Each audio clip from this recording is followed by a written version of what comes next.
Gloucester, Inglaterra, década de 1970. Un vecindario de clase trabajadora, calles estrechas de ladrillo gris y una aparente tranquilidad británica. En el número 25 de la calle Cornwall Street vivía una pareja aparentemente común. Él, un albañil. Ella, una ama de casa. Y para las jóvenes estudiantes y niñeras que buscaban refugio, aquella casa parecía un lugar seguro, hasta que cruzaban el umbral de la puerta. Porque detrás de esas paredes no había un hogar, había un calabozo. En el sótano y el jardín no se guardaban herramientas, se ocultaba un cementerio clandestino. Una pareja unida por el sadismo y la depravación asesinaron a al menos 12 mujeres, incluida su propia hija. Hoy, en Equilibrio Inestable Podcast, vamos a hablar de Fred y Rose West. Bienvenidos a Equilibrio Inestable, el espacio donde exploramos las mentes más oscuras con narrativa, contexto y respeto. Y antes de comenzar, si te gusta nuestro contenido, suscríbete al canal, activa la campanita y comparte. Hoy analizaremos el delirio compartido, la maldad de dos. Y ahora sí, vamos a darle.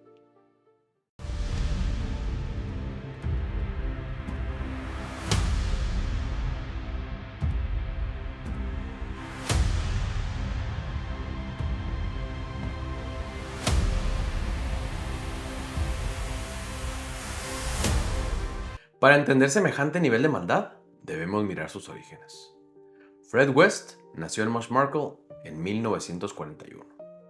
Creció en una granja aislada, una familia marcada por la pobreza extrema y una depravación sistemática.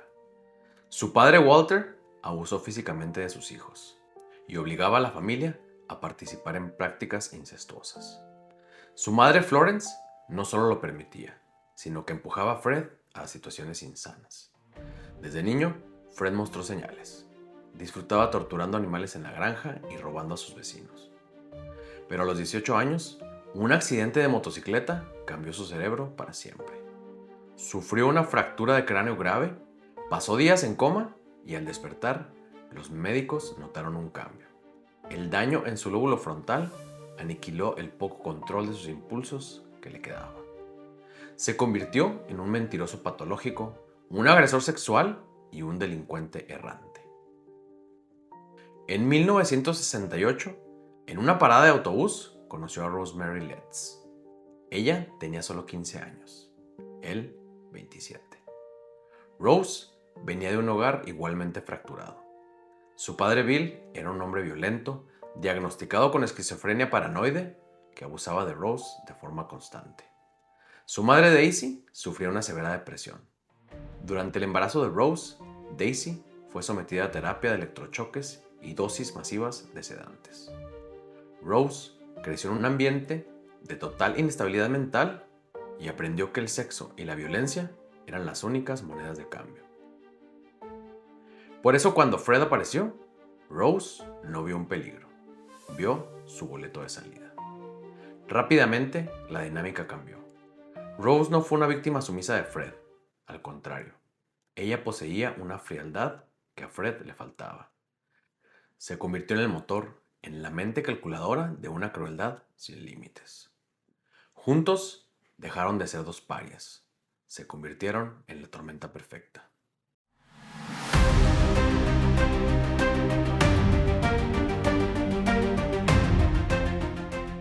Su alianza criminal se selló con sangre. En 1971, mientras Fred estaba en prisión, Rose, de solo 17 años, asesinó a la hija del primer matrimonio de Fred. La enterró bajo el suelo. Cuando Fred salió, en lugar de horrorizarse, celebró el crimen. Poco después, asesinaron también a la madre de la niña. En 1972, se casaron y se mudaron al número 25 de Cornwall Street. Fred usó sus conocimientos de construcción para insonorizar el sótano. Creó el escenario de una pesadilla. Su método era letal. Recorrían las calles de Gloucester en su auto. Rose, con una apariencia joven, Con sus gafas gruesas y un aire maternal, era el cebo perfecto. Generaba confianza instantánea. Ofrecía alojamiento a jóvenes vulnerables, estudiantes universitarias o chicas que hacían autostop. Una vez cruzaban el umbral, la trampa se cerraba. El 25 de Cornwall Street era una fachada. Por fuera, una pensión y por dentro, un burdel privado. Rose ejercía la prostitución en las habitaciones de arriba. Fred cobraba, vigilaba y a menudo participaba. La casa siempre estaba llena de inquilinos y ruido, y eso hacía que los gritos del sótano fuesen invisibles. Ahí abajo, el infierno comenzaba. Las amarraban, las violaban en grupo y las torturaban durante días, hasta que finalmente las estrangulaban. Fred desmembraba los cuerpos con precisión de carnicero. Usaba cal y hormigón para sellar sus tumbas bajo las baldosas. Entre ellas estaba Shirley Robinson, de 18 años. Estaba embarazada de Fred cuando decidieron matarla. Y también la primera esposa de Fred. Rose la odiaba. La eliminaron y ocuparon su lugar. Eran jóvenes desamparadas, chicas que habían huido y nadie las buscaba. Eran las víctimas invisibles.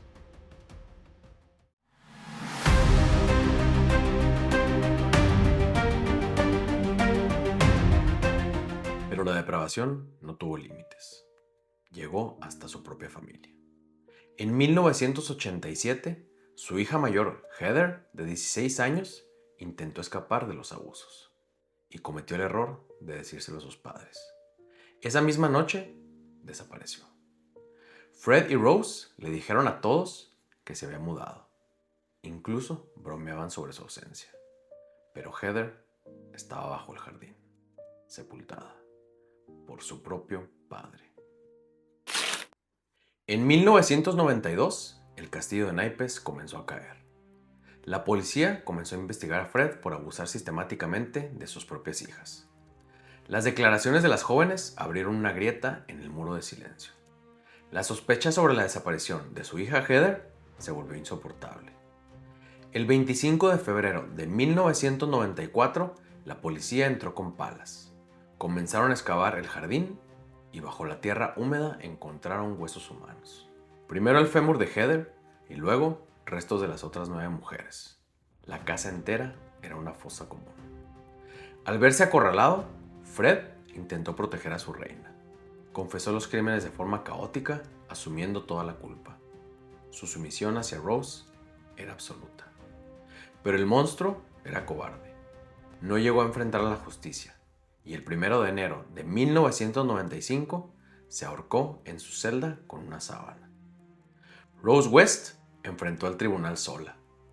La madre de familia común se transformó en piedra, negó todo.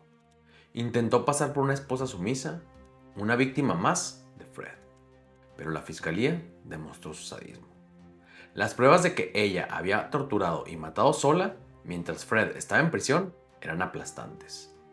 Fue condenada a cadena perpetua sin opción a libertad jamás. En 1996, el ayuntamiento tomó una decisión. La casa del horror debía desaparecer. Fue demolida por completo, pulverizaron cada ladrillo para evitar que los coleccionistas de morbo se llevaran un pedazo. Hoy, en Cornwall Street, solo hay un sendero peatonal, un camino vacío donde la hierba se niega a crecer.